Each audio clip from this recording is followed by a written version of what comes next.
ஒரு business man இருப்பாருங்க. அவர்கிட்ட வந்து ஒரு விசித்திரமான பழக்கம். என்னன்னா, பேனாவை எங்க வச்சோம் அப்படின்னு அடிக்கடி மறந்து போயிருவாரு. பேனா தொலைச்சுக்கிட்டே இருப்பாரு. ஒரு பேனா தொலைச்சோன்னு என்ன செய்வாரு, இன்னொரு புது பேனா எடுப்பாரு.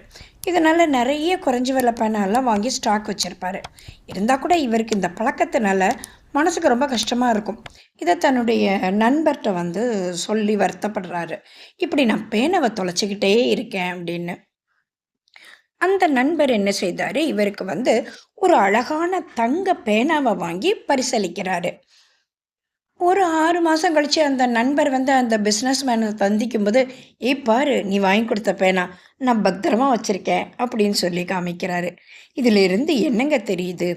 ஒரு பொருள நம்ம தொலைக்கிறோம்னா, அதனுடைய மதிப்ப உணரல அப்படின்னு தானங்க அர்த்தம். தங்க பேனா அப்படின்னோன, அதனுடைய மதிப்பை உணர்ந்து, அதை பாதுகாக்கக்கூடிய ஒரு பழக்கம் அவரிடம் ஏற்பட்டது. இதே மாரி தாங்க, நம்ம உடம்போட மதிப்ப உணரணும். உணர்ந்து நல்ல ஆரோக்கியமான உணவா சாப்பிடணும். பணத்தோட மதிப்ப உணர்ந்து, தேவையான செலவுகளை செய்து பணத்தை பாதுகாக்கணும். அதே மாதிரி தாங்க, உறவுகளோட மதிப்பையும் உணர்ந்து, அவர்களுடன் பாசமாக பழக வேண்டும். வாழ்க்கை துணையின் மதிப்பை உணர்ந்து, அவங்க மனச கஷ்டப்படுத்தாம இருக்கணும். என்னங்க? நான் சொல்றது சரிதானே? எல்லாவற்றின் மதிப்பையும் மதித்து, உணர்ந்து பாராட்டுவோம்.